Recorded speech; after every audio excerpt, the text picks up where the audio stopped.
Ever heard of the phrase the madman theory? It's the idea that a leader can get what they want by appearing unpredictable or even irrational to convince their adversaries that anything is possible. The concept dates back to the Nixon era, but it's resurfaced recently as a way some analysts have tried to make sense of how President Donald Trump approaches foreign policy. That includes moments where maximal threats are used to force an outcome, like when he recently threatened to wipe out Iranian civilization in an attempt to end the war. I had a chance to chat about how it's playing out right now with David Frum. When you sign up for the madman theory, you're telling everybody your position is not strong. David's a staff writer at The Atlantic and the host of The David Frum Show. He's written about the madman theory and its limits. Let's first get an understanding of this strategy and how it came about. As best we can tell, the term madman theory originated in the Nixon administration in about 1969. And we know about it from the diary of H.R. Haldeman, who was the chief of staff to President Nixon. Nixon inherited a war in Vietnam that was going poorly for the United States. He wanted a negotiated settlement in Vietnam, but one that preserved American intentions and allowed America respect with honor, an exit with honor. So Nixon told Haldeman that his plan was to communicate to the Soviet Union that this new president was so crazy, would do anything, to including potentially use nuclear weapons to get an exit from Vietnam, and therefore the Soviets must put pressure on their Vietnamese client to give the United States a better exit than it had won on the battlefield. Except Nixon's strategy was one of deliberate deception. He wasn't actually willing to go nuclear. He just needed his enemies to think he might. And the point was to make the threat feel real. But why go that far in the first place? If the United States were winning in Vietnam, President Nixon wouldn't have needed to resort to it. It was an attempt to improve your negotiating position by doing irrational things, but improving your negotiating position when that position was not strong. If your position was strong, you would not need to use the madman theory. And indeed, strong powers tend to emphasize reliability, consistency, and predictability. Now, the United States was, in fact, quite strong in 1969. The constraint on American Vietnam was political, not objective military. But Nixon wanted to communicate, if you, the Soviets, don't put pressure on your people, the Vietnamese, to give me a good deal, I could do something crazy. President Trump has now borrowed that phrasing to explain what he's doing in Iran, without understanding that when you sign up for the madman theory, you're telling everybody your position is not strong. But are there any scenarios where this strategy could pay off? It can work. And a country that executes the strategy is North Korea. North Korea is a very poor, backward, weak country, next door to powerful, rich, advanced, developed, democratic South Korea. But the North Koreans have made it clear that they will do such crazy things that even though South Korea, and never mind South Korea plus Japan plus the United States, could easily overwhelm North Korea, it's just not worth dealing with them. So their objective weakness and backwardness and poverty is compensated for by their crazy aggression that holds larger and more successful countries at bay. But as I said, North Korea is not one of the world's winners. It's one of the planet's losers. And that's the problem with this strategy. Its logic needs to match its outcome. In facing up against Iran, Trump used military force, economic pressure, and strong rhetoric, and still failed to shake things up in Tehran. Did Iran actually see through it? And if so, how? The Iranians at this point do not have a lot to lose. The United States has already taken away from them everything the United States could easily take. It's destroyed their offensive or damaged their offensive missile capability. It's killed their leadership. It's already inflicted the punishment it's going to inflict. And for Iran, what's at stake now is existential. It's the end of their regime. With everything lost that they have to lose, with everything at stake that is for them at stake, the Iranians have put this pressure on the world economy. And the United States is putting economic pressure back on Iran.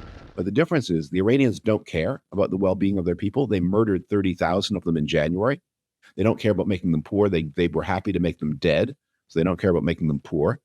But President Trump faces a situation where the economic costs to the world and to the United States are a direct political threat to him. His approval rating has collapsed. $4 a gallon for gasoline may not sound a lot to European motorists, but in the U.S. context, where we're so car dependent and drive so much, $4 gasoline is painful, and especially if it stays at over $4 through the summer driving season. President Trump's approval rating is now in the mid-30s. And maybe you wouldn't even have to make these threats in the first place if you had the upper hand. Trump is showing why the madman theory doesn't work, because the madman theory is in effect a strategy to cut your losses. So if you're already thinking about it, you're already in trouble. The goal of strategy is to get yourself into a position where you're protecting your gains, not cutting your losses. I think in Trump's case, the madman theory has become a kind of rationalization for something he's doing, which is he's trapped. He thought the war would be easy, cheap, and over already. He got himself into a bigger conflict he doesn't know how to end. Not that the United States is losing on the battlefield, but that it's paying economic prices that are damaging his position at home. He doesn't know an exit. He rants and raves and threatens and blusters and bullies, which is counterproductive. And then when he's asked, why are you ranting and raving and blustering and bullying? You're making things worse. The logic of the madman theory depends on uncertainty. David Frum's view is that Trump's behavior has eroded that uncertainty because when you don't follow through, adversaries learn to ignore your threats. Every day you say, I will imminently do something crazy, and then you don't do something crazy, you call into question whether you are going to do something crazy. So there have been weeks and weeks of Trump threatening to use implying that he would use nuclear weapons against Iran or wipe out all of its hydroelectric and capacity and destroy its bridges and dams.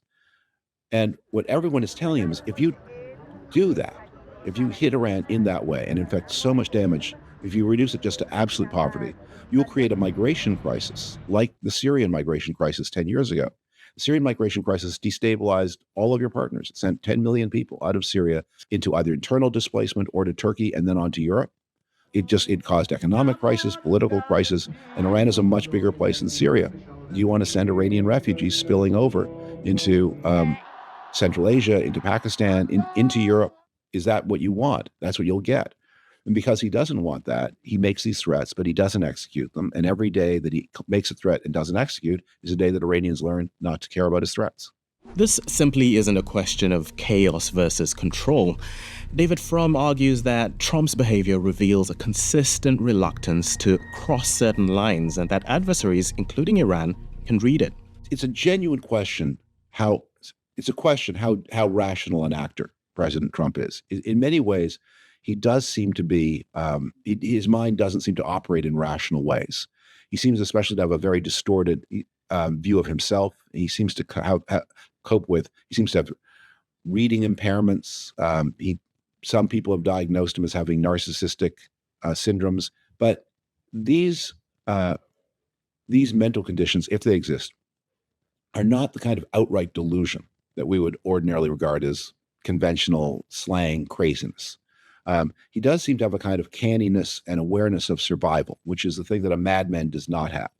And so I think some people would say to the madman theory, well, President Trump is mad, but he's not to date been mad in the way that the madman theory requires, which is no regard for your own self-preservation. He's had, despite whatever mental impairments he has, he's shown himself very aware of his own self-preservation, of his political self-preservation. And that's the thing that your adversaries are questioning. And they can see his reluctance to engage in a wider war. And so they're not deterred by his crazy statements, however often he makes them.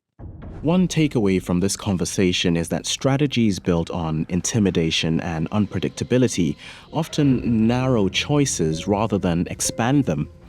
As David Frum suggests, the madman theory may promise leverage, but it also risks eroding credibility, straining alliances, and leaving leaders with fewer ways out. In that sense, what matters is not just how much power you have, it's how you choose to use it. Thanks for watching. We'll see you next time.